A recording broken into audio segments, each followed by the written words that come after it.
आदतों की शक्ति कृष्ण कथा से प्रेरणा आदतें हमारे जीवन का एक महत्वपूर्ण हिस्सा होती हैं। जब हम किसी आदत को अपनाते हैं तो वह हमारे व्यवहार, सोच और जीवन के निर्णयों को प्रभावित करती है। हमारे जीवन के परिणाम हमारी आदतों पर आधारित होते हैं। श्री कृष्ण की जीवन कथा हमें यह सिखाती है कि इसकी आदतों का निर्माण और अनुशासन हमें जीवन में उच्च सफलता दिला सकता है।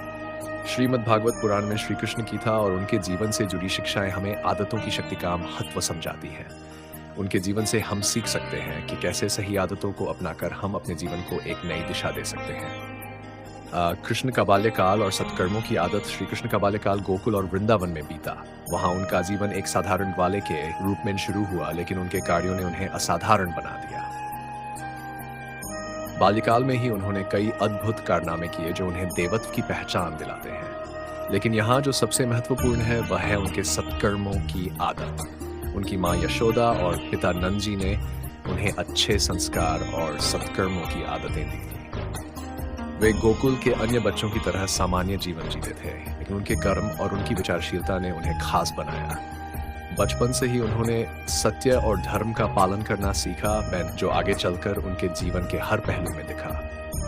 कृष्ण ने बाल्यकाल से ही ये आदत बना ली थी कि वे हर काम में अपनी पूरी निष्ठा और ईमानदारी लगाते थे। चाहे वह ग्वालों के साथ गाय चराने का काम हो या फिर गोपियों के साथ रासलीला, उन्होंने हर कार्य को पूरी सच्चाई से किया। इस आदत ने उन्हें आगे चलकर महान कार्यों को पूरा करने में मदद की। मित्रता की आदत श्री कृष्ण की एक और अद्भुत आदत थी, मित्रता निभाने की। सुदामा, अर्जुन, द्रौपदी और कई अन्य पात्र उनके जीवन में आए जिनके साथ कृष्ण ने अटूट मित्रता निभाई। सुदामा के साथ उनकी मित्रता ने यह सिद्ध किया कि सच्ची मित्रता किसी भौतिक संपत्ति या सामाजिक स्थिति पर निर्भर नहीं करती। सुदामा गरीब ब्राह्मण थे जबकि कृष्ण द्वारकाधीश थे, फिर भी उनकी मित्रता कभी नहीं बदली। जब सुदामा कृष्ण से मिलने द्वारका आए तब कृष्ण ने उन्हें जिस प्रकार सम्मान दिया और उनके लिए जो किया वह उनकी आदतों का ही परिणाम था। इससे हमें यह सीखने को मिलता है कि सच्ची मित्रता को निभाना भी एक आदत होती है। हमें अपने जीवन में भी यह आदत डालनी चाहिए कि हम अपने मित्रों के साथ सच्चाई, ईमानदारी और निष्ठा से बर्ताव करें। इससे हमारा जीवन भी सकारात्मक दिशा में आगे बढ़ता है। अनुशासन की आदत। श्री कृष्ण का जीवन अनुशासन का उत्कृष्ट उदाहरण है। चाहे वह महाभारत के युद्ध के दौरान अर्जुन को गीता का उपदेश देना हो या फिर रुक्मिणी के साथ विवाह, हर निर्णय उन्होंने अनुशासन में रहकर लिया। महाभारत के युद्ध में जब अर्जुन युद्ध से पीछे हटना चाहते थे तब श्री कृष्ण ने उन्हें उनके कर्मों की याद दिलाई और धर्म की रक्षा के लिए आगे बढ़ने का साहस दिया। गीता का उपदेश ये सिखाता है कि हमें अपने कर्मों को अनुशासन में रहकर करना चाहिए। यदि हम अनुशासन की आदत डाल लें तो जीवन में कोई भी कठिनाई हमें आगे बढ़ने से नहीं रोक सकती। अनुशासन का पालन करना कठिन हो सकता है, लेकिन श्री कृष्ण की शिक्षा से हम सीखते हैं कि जब हम इसे अपने जीवन का हिस्सा बना लेते हैं तो यह हमारी सफलता की राह आसान बनाता है। समर्पण की आदत। श्री कृष्ण का जीवन यह भी सिखाता है कि समर्पण की आदत हमारे जीवन को सार्थक बनाती है।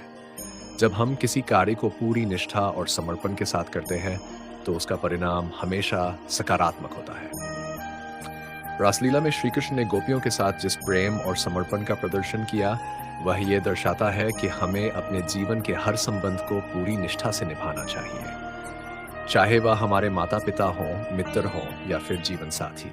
जब हम पूरी ईमानदारी और समर्पण के साथ किसी के साथ जुड़ते हैं तो वह संबंध जीवन भर मजबूत रहता है।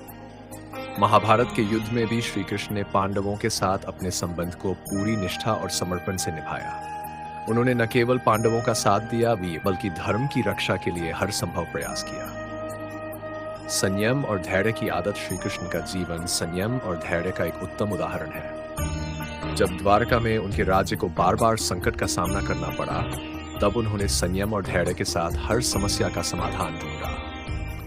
उनकी ये आदत हमें ये सिखाती है कि जीवन में चाहे कितनी भी समस्याएं आए, हमें संयम और धैर्य से उनका सामना करना चाहिए। जब हम धैर्य के साथ सोचते हैं और संयम से कार्य करते हैं तो हम हर परिस्थिति में सही निर्णय ले सकते हैं। महाभारत के युद्ध के दौरान भी जब अर्जुन युद्ध से भागना चाहते थे तब श्री कृष्ण ने उन्हें धैर्य और संयम का पाठ पढ़ाया। उन्होंने अर्जुन को समझाया कि जीवन में हमें अपने कर्तव्यों का पालन करना चाहिए, चाहे परिस्थितियां कितनी भी कठिन क्यों न हो। सिखावन और निष्कर्ष। श्री कृष्ण की कथा हमें यह सिखाती है कि जीवन में सही आदतें बनाना कितना महत्वपूर्ण है। जब हम अपने जीवन में अनुशासन, मित्रता, समर्पण, संयम और धैर्य जैसी आदतें अपनाते हैं, तो हम अपने जीवन को एक नई दिशा में ले जा सकते हैं। सही आदतों को अपनाना समय ले सकता है, लेकिन जब हम उन्हें अपने जीवन का हिस्सा बना लेते हैं, तो वे हमें महानता की ओर ले जाती हैं। श्री कृष्ण का जीवन हमें यह प्रेरणा देता है कि हम अपने जीवन में हर कार्य को पूरी निष्ठा और ईमानदारी के साथ करें। यदि हम श्री कृष्ण की इन शिक्षाओं को अपने जीवन में उतार लें और सही आदतें बनाएं, तो हमारा जीवन भी सफलता और समृद्धि की दिशा में आगे बढ़ेगा। आदतों की शक्ति अपार होती है, और जब हम इसे समझ लेते हैं तो हमारे जीवन में हर लक्ष्य प्राप्त करना आसान हो जाता है। इसलिए श्री कृष्ण की कथा से प्रेरित होकर हमें यह संकल्प लेना चाहिए कि हम अपने जीवन में सही आदतों का निर्माण करेंगे और उन्हें निरंतरता के साथ निभाएंगे।